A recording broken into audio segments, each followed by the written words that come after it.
What's up, everybody? Thank you so much for hanging out with us today. This is another video in the series with the Business Plug, and today's video is actually something I'm super excited about because I'm a fighter. I love fighting. Been practicing martial arts for a really long time, and one thing, this conversation that actually really came up recently because of the whole Floyd Mayweather Logan Paul fight and the numbers that are just being thrown out around and the amount of money that's actually being made. It was something really that kind of like piqued my curiosity. I was like, all right, I got to figure out exactly why it is that boxers get paid way more than UFC fighters. And so obviously I became a little bit obsessed about it, and I got some digging around, and I went into the internet, the deep depths of the internet, and tried to figure out some things. And I think this will actually be something that's super interesting to you guys. So let's get into it.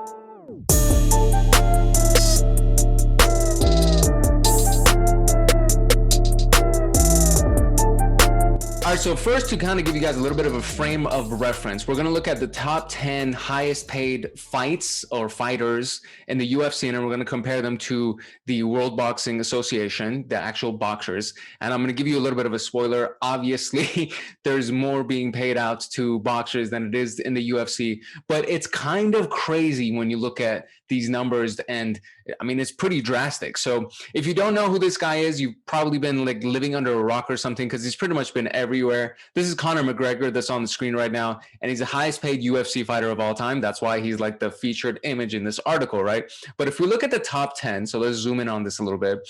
So top 10 is Junior Dos Santos, and this number right here is not what he got paid per fight. This is like collectively what has been estimated that he got paid, and his per fight check, his highest per fight check, was $830,000 for one fight. Okay, so look at this and kind of keep this in mind. $880,000 for one fight. Then Donald Cerrone, Cowboy Cerrone, 6.16 million collectively, but his highest paid fight again was what, $200,000. Nothing crazy, right? Mark Hunt, you look at his highest paid fight, 810. John Jones, this dude is a beast. He's debatably and I mean, nobody will actually debate this, but in the light heavyweight, I think he's a heavyweight or maybe light heavyweight, the dude is one of the greatest, if not the greatest fighter that has ever seen this sport. And he's a freaking monster.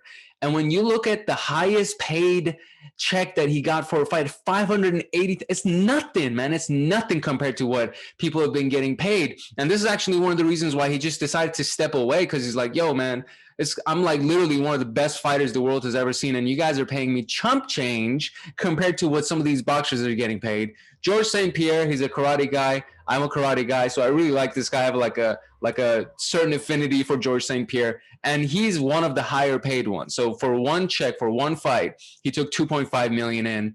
Michael Bisping, I don't know if I'm pronouncing that right. Sorry, Mike. He got paid, what's his check? I think it was like 540. Excuse me, 540 for one of his biggest fights. Anderson Silva, one of the greatest ever. His highest paid, this is nuts, man. It started out with 66K, but then he got up to 820,000 total. Khabib Nurmagomedov, I hope I said that right. He's also a really beast. This guy's an amazing fighter. His highest check, now this is kind of cool. His highest check was 2.5 million against McGregor and 6 million against Poirier. So this guy, again, one of the top paid. That's why he's number three, excuse me. Number two, Alistair Overeem. And this guy, actually, honestly, I don't hear about this guy as often as I thought I would, for him being the number two highest paid. But his last 6 to 8 fights have earned him $800,000 each, which is freaking insane. And of course, sitting at number one is Conor McGregor, highest paid UFC fighter of all time.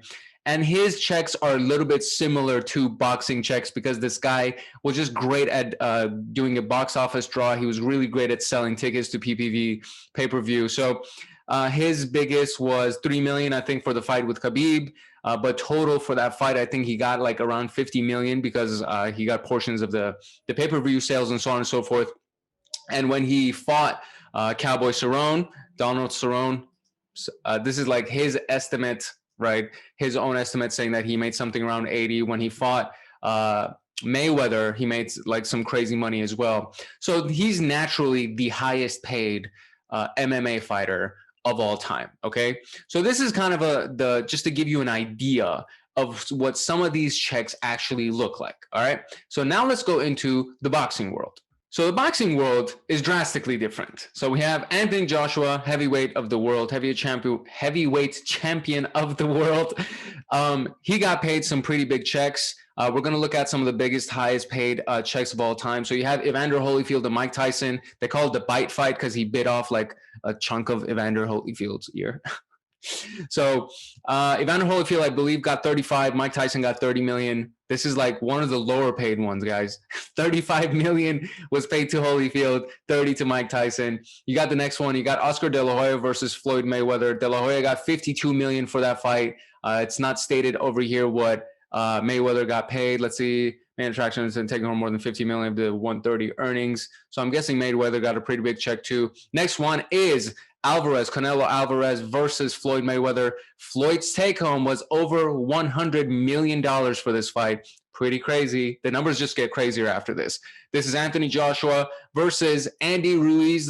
The first, I think this might be their second fight. Yeah, because this was the second fight. Because the first one, Andy Ruiz beat Anthony Joshua, which was kind of crazy. But he came back, and Anthony Joshua got paid 77 to 115 million. And this is, I believe, Australian currency. So Australian dollars, I think. I may be wrong. I apologize if I'm wrong. But it's still a pretty damn big paycheck for one fight. And then you got Mayweather and Pacquiao, really crazy. $180 million paid to Mayweather, 120 paid out to Pacquiao. Really, really insane. And then this was the fight that, and it looks like Conor has like a little bit of a booger on his face.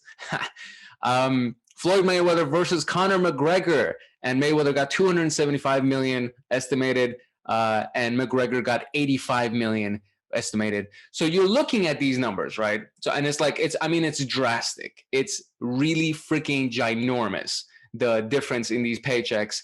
And so it makes you wonder, why is it that there's such a big difference in paychecks? So I'm trying to figure this out as I'm going through this, right? And so I'm like, all right, so let's actually look into the value of the World Boxing Association. And so I looked it up, and they're actually not that big, because the World Boxing Association is a nonprofit, you guys. How crazy is this? And if I'm incorrect about this, please go ahead and let me know. Comment in the comment section and let me know what's up. But the WBA is a nonprofit organization, which means what? The revenue, most of the revenue that's generated there, I think their last year earnings was reported to be like 3.3 million or something like this. Most of the revenue, if not all of the revenue that's generated from the WBA, gets paid out to the fighters. Why? Because the fighters are the ones that are literally putting their freaking lives on the line, getting into the ring and fucking destroying themselves, okay? So the WBA says, you know what, if you're going to go ahead and put your body and your life and your mind on the line, because some people walk away with concussions, they don't even think the same, they don't talk the same. That Muhammad Ali is one of the biggest, because he was pretty bad towards his latter years.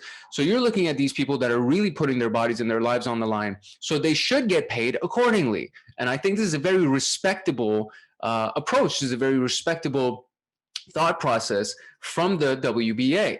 Now you look at the UFC. So the value of the UFC, this is in 2016, by the way. The value of the UFC is $4 billion. Wrap your mind around that for a second. The value of the UFC is $4 billion. It's clearly for profit, clearly. And this institution and Dana White, now this is where it gets a little bit controversial, right? Because there's so many fighters, especially MMA mixed martial artists, that are like, you know what? Dana White is a little bit of a, we're not going to do any name calling over here, but it's like a questionable character. Why is that? Because he's paying his fighters $800,000 a fight, and the organization, the UFC, is making billions of dollars. So if we were to look at why it is, and it's kind of a binary thing, if we were to look at why it is that boxers get paid more than MMA fighters, it's really as simple as the way that the two organizations have been set up. The World Boxing Association is nonprofit. The MMA, the UFC, is for profit.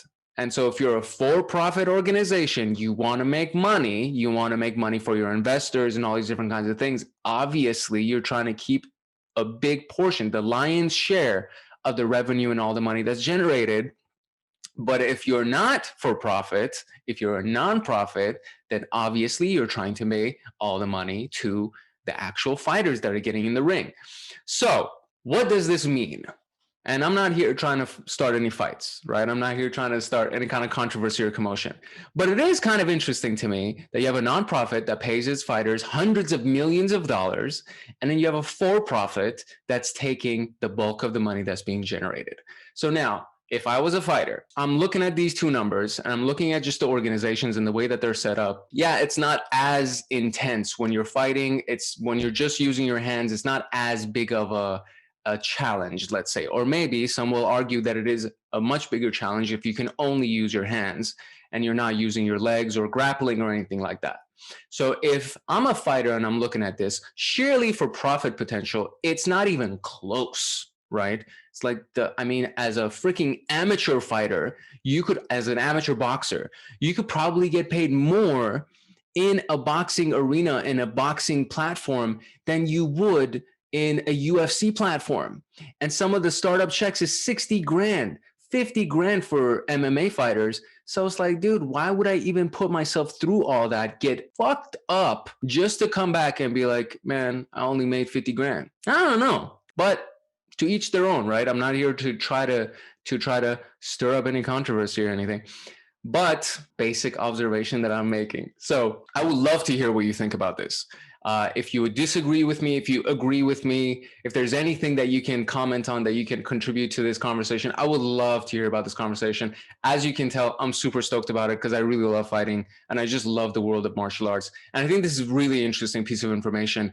And maybe, just maybe, this video will get more talented fighters to go from a arena that is paying them practically nothing compared to what these boxers are getting paid. And maybe they'll put their paychecks, on the line and they'll be like, you know what, I'm going to go ahead and try to make myself more money. Or maybe this video will actually entice some of these people from the UFC to maybe just change their processes and the way that they're doing business and actually pay their fighters more. Pay their fighters what they're actually deserve to earn. It's wishful thinking, I guess, but we'll see how that goes. So if you like this, please go ahead and let me know. Subscribe to the channel. Go ahead and press the little notification button so that you can actually get notified from the future videos that we put out. But yeah, that's pretty much it. So I hope you liked it. I hope you enjoyed it. And I will see you in the next video that we do at The Business Plug. My name is Arman Vakili. You can find me at officially Arman on any of the social media platforms. And I'll see you guys in the next video.